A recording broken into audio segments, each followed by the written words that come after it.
I actually recently watched Frozen like yesterday or 2 days ago.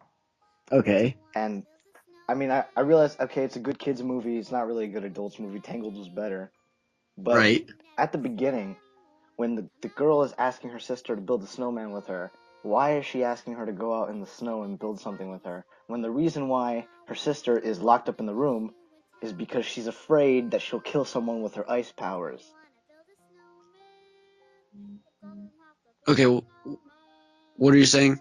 I'm saying, why would she want to go outside and build a snowman if she's afraid of her ice powers? And if she goes outside to build a snowman with her sister, the sister's going to be afraid because she has ice powers. But does Anna not know that? I think Doesn't so. don't they make Anna forget like that about the ice powers thing? Wasn't it the whole taking her to the trolls?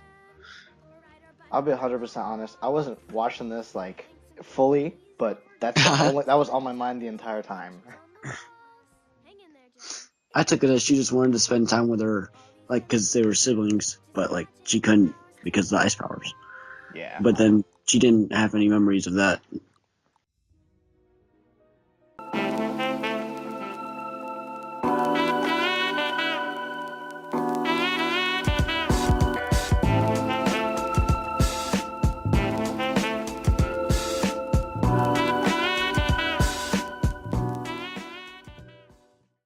Anyway, welcome to a Hitchhiker's Guide to Comics. Uh, that was a weird introduction, but I'm Danny, same host as last week, and I have a different co-host. Perhaps one of these days, all three of us will be able to record. It's Yeah. Ryan. How's it going, everybody? Would you like to pimp out your social medias and stuff? Yeah. So I'm on Instagram and Twitter as @ForestFireArt. Nice. That's where it's best to find me. That's He is a forest fire and he does do art. Yes, both of those things. He also helps me as a head of interning at memes or something for my Right. page at Language of the Comic Nerd. Hmm. So there's that. Also, obviously, reads a lot of comics because he's the co-host today. So Right. Right. Yeah, I've sort been of reading just comics for about a year now, yeah. but I've been into this kind of stuff for a while. See, I noticed a lot of that. That a lot of people are like, yeah, I've been like into like superheroes for a long time, but I've only gotten to comics like this year or something last year. Yeah, well, I didn't have any like steady job until recently, so that I could actually buy them in a store. So I Yeah. waited until now to actually start reading them. Yeah, I just found that interesting. Like a lot of people are like getting into them like now, like at this time, which I found pretty Yeah. cool. And my story's not the same. I guess when I was like really little, like pre-K, I guess that's when fuck. That's Oh when wow. Spider-Man came out, the movie. Right.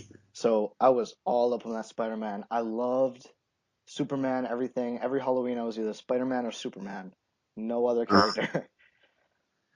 So then when I was what like, got me into it was the Justice League like cartoon, and mhm, then when Young Justice came on TV, I remember watching the premiere for that, and that's what really got me into superheroes. But then the DCEU is what got me into DC Comics. oh So nice. that was my That's journey. That's not something you hear nowadays very often either. Yeah, See, I watched Man of Steel, and then I watched Batman vs Superman and Wonder Woman, and I was like, I really want to read these comics. yeah, I in my opinion they're great movies, but that's not the popular opinion. Yeah, Uh, same.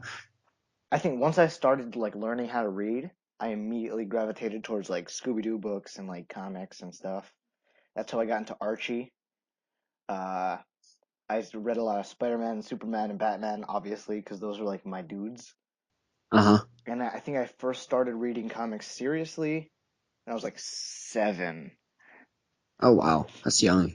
My uncle would just take me to the comic store on weekends, and I'd whatever is cool, I'd be like, "Yep." That also means that I picked up a lot of old shit because a lot of the new shit at the time wasn't very appealing to a child. Right, right. So yeah, So, did you start reading when stuff like Civil War was coming out, or yeah, was this that's a little exactly bit what faster?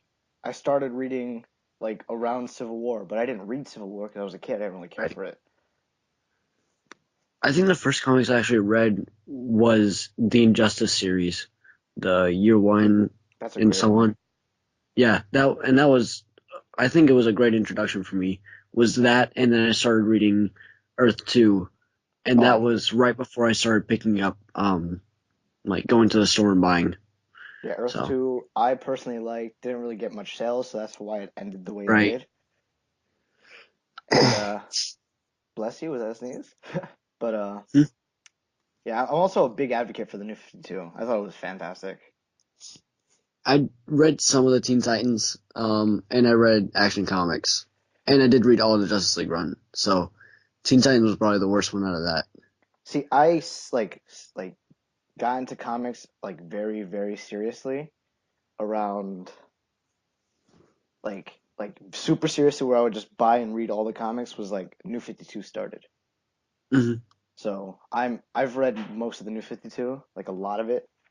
So I just loved it, and I was like, people hated it, and I was just like, yeah, I guess it's a reboot, but it's kind of a necessary reboot at this point. So Right. Yeah, I enjoyed most of what I read from that. I mean, you read Teen Titans, so you couldn't have enjoyed it that much. Yeah, true, true. Yeah, I mean, I read some other stuff. I tried to read through Future's End, and that was probably the worst event I could have gotten into. yeah, that's bad. It was real bad. Uh Uh, most of oh, the other stuff I like, though. we've gone really off track. Dark Yeah. Knight's Metal #1 Director's Cut was the first Okay. comic we read this week. The This came out on December 27th, 2017. Dark Knight's Metal #1 Director's Cut. By Scott Snyder and Greg Capullo, the same exact team that made Dark Knight's Metal, Mhm. because this comic, excuse me, was actually just the rough draft for the script and the Right. pencils, right? Right. Yeah, I read the regular version of Metal #1 right before I read this one, so I honestly barely saw the difference, other than the art, um, because the lettering style was exactly the same, Yeah, and I didn't really notice that much difference in the script. It was probably there, but I just didn't notice it. But I still really enjoyed it, and Greg Capullo's pencils are just amazing. I So love Greg Capullo's that's art. always fun to look at. I like how he does it with the wooden pencil on everything. It's Yeah. just crazy. Now, I, I think the reason why I kind of like this issue because I mean, let's be honest, it was just Dark Knight's Metal. It was nothing Right, different, and right. I mean, I guess that's okay because Dark Knight's Metal is pretty great. But I personally love the fact that it showed the art at the end and like the pencils and everything. I'm a Right. huge, I'm talking about you too, huge art geeks here. Hmm. Yeah, so like whenever I see certain things like that, I'm just like, I can tell that took a long time, or I can tell that takes a lot of talent. So I also enjoyed seeing all the variant covers at the end of the issue. yeah, the variant covers, some of them were really, really good, and some of them were like, see why you didn't go Yeah, with this. yeah. I think was it at the end of this issue? Yeah, it was where it showed With Dream. everything that's coming out in the new year. Right, right. Yeah. That was I was reading that and I was like, "Oh shit, yeah, we have to read this for the podcast." I'm really looking forward to the Terrifics. Yeah, that was one That's that the big one that I'm looking forward to coming out of those. when I was doing my like researches for polls and all that, I saw that one and I went, "Yep, this is a long time coming." Speaking of which, I don't see it here. Oh, I think it's coming out in February It's February, yeah. It was supposed to come out at the end of December, but it got pushed back. because of metal, I With think. the rest of the line. Yeah. I think I think the Metal Director's Cut actually replaced it. I guess that's fine. It makes sense for that to come out after Metal is done. Yeah, Because Mr. Terrific was just recently introduced in Metal. yeah. I haven't been keeping up with Metal actually, so No, he I was probably should. introduced, I think, in the Forge or something, or the lead up to Metal. Uh huh. One of those. I don't think he was introduced Yeah. in Metal, but he's in it later on. The only stuff I read so far was like the Metal #1 for this podcast, and then the Justice League tie-ins because I was Ah, already reading most of those reading books. Justice League, yeah. See, I've read everything Metal so far because I'm loving it. That's a lot. It's a It's so lot. many books. Oh yeah. And like it ties back into like Final Crisis and all that and ties Really? oh yeah, it ties into like a lot of shit. Like the return I of heard Bruce it. Wayne. Really? It ties into like Like with all that time like travel. history stuff? hmm Well, it basically uh I don't think it's a spoiler. I think it's in issue one. But Barbados basically says that he finds Bruce Wayne when Bruce Wayne was traveling through time Right, I think I during, remember something like that. yeah, where basically he was when Bruce Wayne got quote unquote killed by Darkseid, but in all Right. reality he was just time hopping in Final Crisis. That's when Barbados noticed way into the normal multiverse because he's in the Uh, dark multiverse and all that stuff. so he's the Wagon type thing that they were talking about. He's the gate or the door or whatever they called it. This book kind of set up for the Hawkman book that we read this week, right? Oh no, the Hawkman book was like set up in Dark Knight's Metal 4. Okay, well I didn't read that. Yeah, exactly. So, That's what I was gonna say. I was gonna say you probably were in for kind of a doozy here because the next book we read was Hawkman Found #1. It's a tie-in to Dark Knight's Metal, as we probably just said, and it was written by Jeff Lemire and drawn by Brian Hitch. Brian Hitch. And I thought this one was another great one. Oh wait, shit, Yeah. we didn't have a verdict for director's cut. Uh, Okay. Were we supposed to rate it? if it's a new reader, don't read this. Just get into Yeah. comics before you get into metal. But if you're an experienced reader and you love like artwork and writing and all that, the director's cut's a great place to start. I mean, Yeah, I agree. you probably read metal by this point, so the only real reason to pick up the director's cut is to look at the art. So there we go. Yeah, if you're a big collector of the creators on this book, I'd say pick it up. But if you're trying to, save your money, see if you can find the original one. Yeah, there's no real point in getting this one. Now back to Hawkman Found. Yeah, See, this Hawkman Found was in essence some sort of soft reboot slash reintroduction of Hawkman back into the DC Rebirth canon. right. And not gonna lie, I really like this issue. It I'm not a huge Hawkman fan, but I'm a Hawkman fan, and we Right. haven't seen him done well in a long time. So I did enjoy this issue a lot. I I thought it was written well, even if I didn't know what was going on from, the Dark Knight's Metal stuff. I thought it was really well written, and it was a very interesting story. yeah, it basically it's Hawkman, for those of you who don't know, has not really been in DC canon since like New 52 at this point.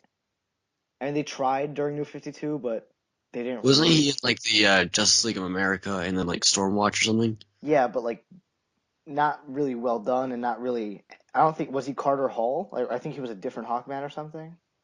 I I don't don't remember. really remember. They didn't go much into his backstory in the Justice League of America book. Yeah, exactly. So, with this issue, you see that it's kind of if you like Hawkman, this is for you. If you don't really know who Hawkman is, this is not a good hopping on point because you'll be like lost as Right. fuck. Yeah, there's no way you're gonna know what's going on if you haven't been reading Metal and if you don't know who Hawkman is. Yeah, I mean mainly it's the Hawkman stuff because the Deep Dark Knight's metal stuff ties in very loosely.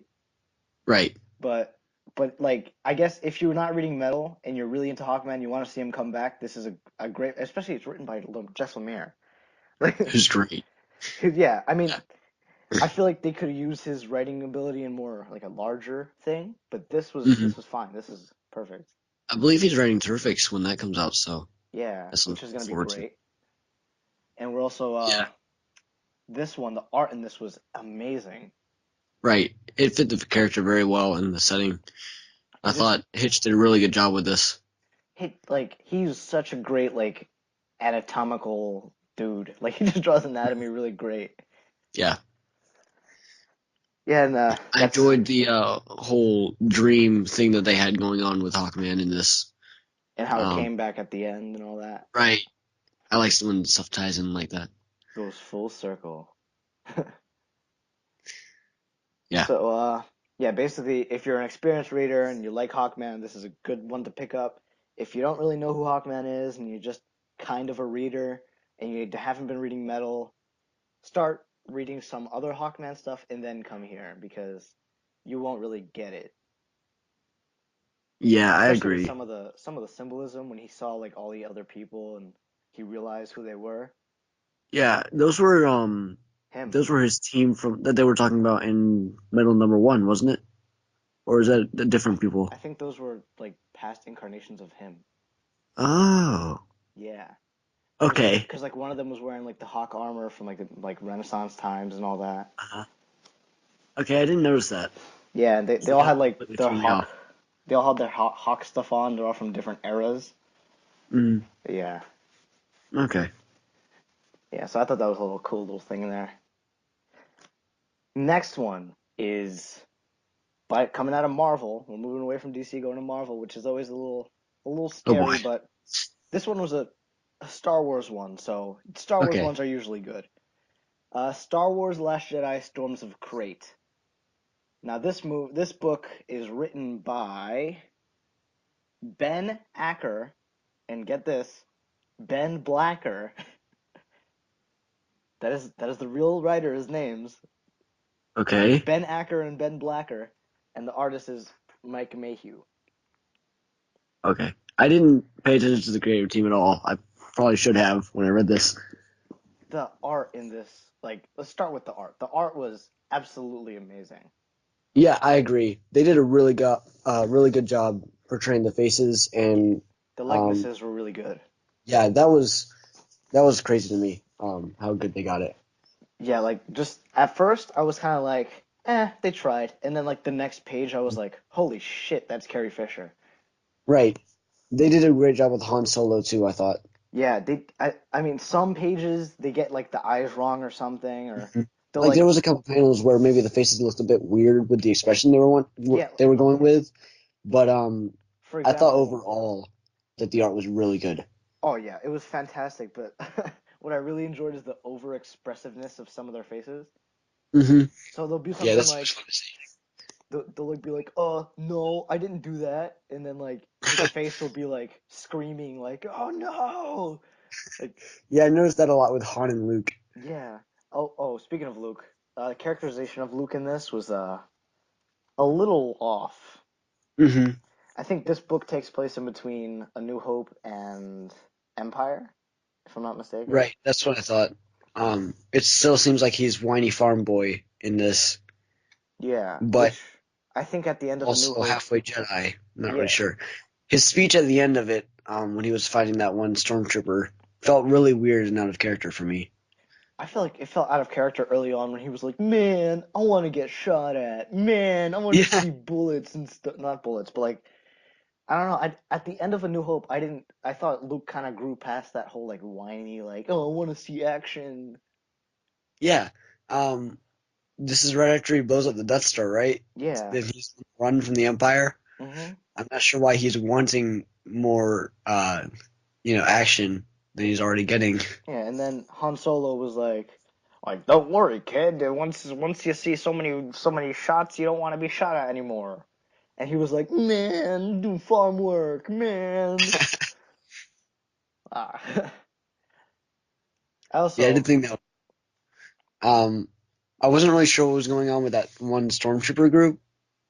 yeah, Why that because guy has a they were lightsaber? cool. Like he had Yeah, it Luke's was cool, lightsaber too but for some reason. yeah, I wasn't really confused by that. Like he was holding the exact same lightsaber that Luke had, but like green. Yeah, I don't know where he got it from. that was really confusing to I me. thought that was a cool little callback though, because you know the original stormtroopers were supposed to have lightsabers. I didn't know that. Yeah, that's why they kind of have these little like pipes on the back of their like lower back. It's because that's where they Oh, used to holster the lightsabers in the original concept. okay. Huh. They were like white lightsabers. That actually seems like a really cool idea. Yeah, like there's some concept art if you look it up of like a stormtrooper holding a lightsaber and like Han Uh-huh. and Luke in there just like Yeah, from what I've heard of the original ideas of Star Wars to what actually happened, it seems like it was completely different things. Oh yeah, there's actually a comic called The Star Wars where it was Uh-huh. like the original script for Star Wars and it's entirely not even like like names were kept similar but nothing else. Is it good? I thought it was really good. The comic, Okay. yeah, I'll have but to check it out. I'm pretty sure the actual original script was probably shit. Probably, yeah. I especially mean, since the if it's original Lucas. cut. Because you heard about the original cut of Star Wars too, right? How it was just completely nonsense before it went back into the editing room. Yes. Yeah. So overall, I think this book is, if you're a Star Wars fan, not really a comics fan, if you're just a Star Wars fan, I think it's like fine.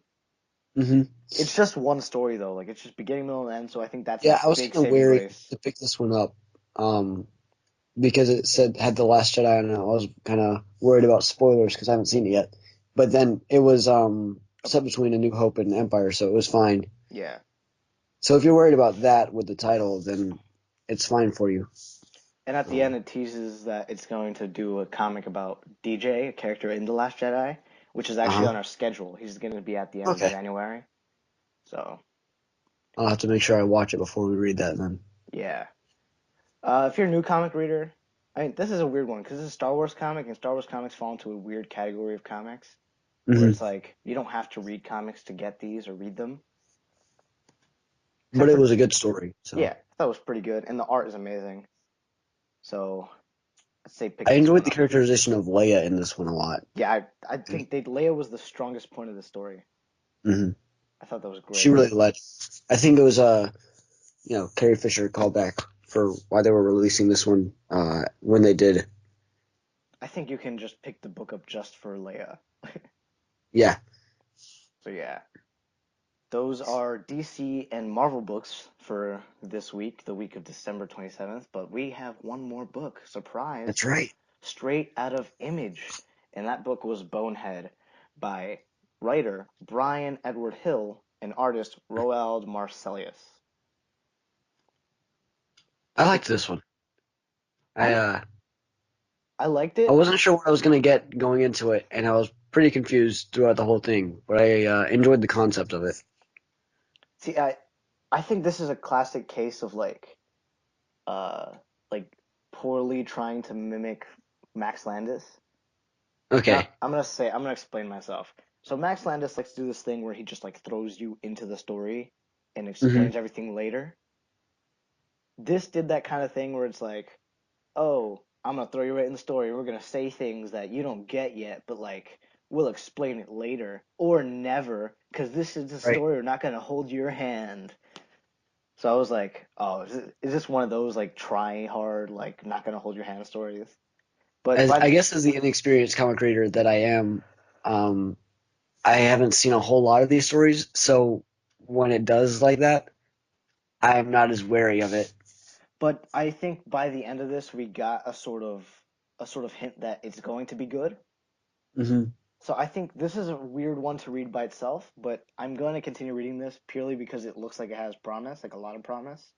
Hmm. And I do like reading a lot of like Image, and this book Right. was like it didn't seem very Image to me, but it seemed like interesting. At first it was a little Right. too sci-fi, but then by the end of it it introduced like, oh, we're going to explain this in like maybe the next issue or something. So I was like, Hmm. oh, okay, I'm on board. I enjoyed the villain, and I thought the fight scenes were all right. I think the So parkour was cool. I think the one thing I okay, didn't yeah, that like, was. I like the think the one, parkour stuff was better than his actual fighting stuff, yeah, it was, which yeah, was probably the premise to begin with. just drawing a tech dude doing parkour. Yeah, Hmm. that's probably exactly what they were thinking. But you can tell at the end they wanted to like go into deeper stuff with like Black Death or whatever the guy's name was, and Yeah, and the gladiators. I guess that's some kind of police force. I liked the Gladiator. He was dope. I like his design, the kind of tech but kind of Like old fashioned. 50s or 40s military look. He had a what's it called? I feel like if he didn't appear in this comic, the whole thing would have felt too like, oh, these are hip people wearing hoodies and stuff in the future. But Right. when he appeared, it was like, oh, okay, they have like other design choices than hoodies Hmm. and skateboards and tech. Yeah, he did provide a nice contrast to the normal characters. Also, Bonehead or Machine 56 or whatever you want to call it, he spoke in emojis. Right. Yeah, I didn't I like kind of that. noticed that. I was trying to think like what is he saying because he doesn't talk much at all. And then whenever I saw speech balloons, it was that, and I was like, oh, I guess that kind of makes sense. Yeah, but like, how do people like? I guess it makes sense in the comic and it's funny when it's done well. But like in this Mhm. case, like he would say How do they something. understand him? Exactly. He's not like displaying an image. It's a word bubble pops up and like an emoji of like a chicken or like Right. yeah. That's kind of weird. Maybe they'll explain it. Or maybe they'll do something like, "Oh, his voice box was ripped out and now he can only express himself in emojis." Oh, I would hate that. If that happened, I would just put down the comic and go away. Stuff I'm like a, that is stupid, and I hate it. I'm already giving this enough chance by going to issue 2 when it comes out, but yeah, I'd say I guess if you're a new comic reader, this is fine. This is a good one. Yeah, this is good for new ones. If you're an experienced comic reader and you're trying to like conserve a lot more of your money and spend it on the stuff that is really good, I'd say skip this. Would you agree? Yeah, But if you do have not much on your week that week and you want to just like, oh, let me try something new in Image starting from issue 1, this one's fine. yeah, this was not a slow week for me with my regular pulls. So if it weren't for the podcast, I don't know that I would have picked this one up. I think I was gonna pick this one up anyway, but I gotta edit that cough out. But or maybe I won't. But yeah. It was all right though. I enjoyed it. I think genuinely thinking about it, with my weekly like regular comic reading and manga reading and all that, I think the Hmm. only comic book I wasn't gonna pick up was Director's Cut. Right, because that's something that you basically already have. Yeah, so Yeah. yeah. I mean, judging by I guess I'll do this just like I did last week. I think I mentioned what we're gonna read next week, but January 3rd we're going to be reading Cosmo from Archie. We're gonna be Okay. reading Batman and the Signal #1. That should be good. That's been highly anticipated for a little while. We're gonna be reading Exit Stage Left, the Snagglepuss Chronicles. Okay, what? Yeah, you're in for a doozy. I don't know who Rise, that is. Rise of the Black Panther #1 of 6. So basically, like, Oh, they're actually going to tell you if it gets canceled this time. Okay. yeah, just like last week, there was another Black Panther one that just started, also 1 of 6. But I guess they want to do another one that's starting next week. Rise of Black Panther #1 of Are they doing 6. this just so that they finish right when the movie comes out? Almost certainly. Okay. And then after that, we're getting issue 1 of 5, Rogue and Gambit, which Okay. we haven't seen in a while, and I love Gambit. I barely read any Marvel, so I'm kind of looking forward to read some, but I'm kind of a bit wary. I feel like you're lucky for the next. Oh wait, nope. Yep, we're gonna have a few weeks where it's only Marvel. So Oh, never mind. yay. Because I was gonna say that I feel like we're lucky for January because looking at the calendar, there's only really like there's a lot of mixture in the comics, but usually Marvel Comics releases a #1 every fucking week or something. So That's ridiculous. yeah, I think if you saw by my video essay, shameless plug, uh, I actually talked about how many comics they like released in like a year and a half or something. It was like 350 or some shit. It was ridiculous. Wow. 350 titles, like not books, like titles. It's ridiculous. Yeah, I mean, it's whatever. At least if they What release are we so doing? many of them, one of them has to be good. Yeah, but then also you get to dig through 350 comic titles in order to find one that's good. And that's Yeah, probably not helpful to the readers. I mean, I'm gonna go on a little rant, but they fucked my boy Moon Knight. I didn't like it. See, Moon Knight has been going on for a little while since like 2014. Got some really good creative teams on there. Got Right? I think we had Jeff Lemire on there. I don't know if it was Warren Ellis, but we had a few good teams on there, and then all of a sudden, the teams all left. We got a new creative team.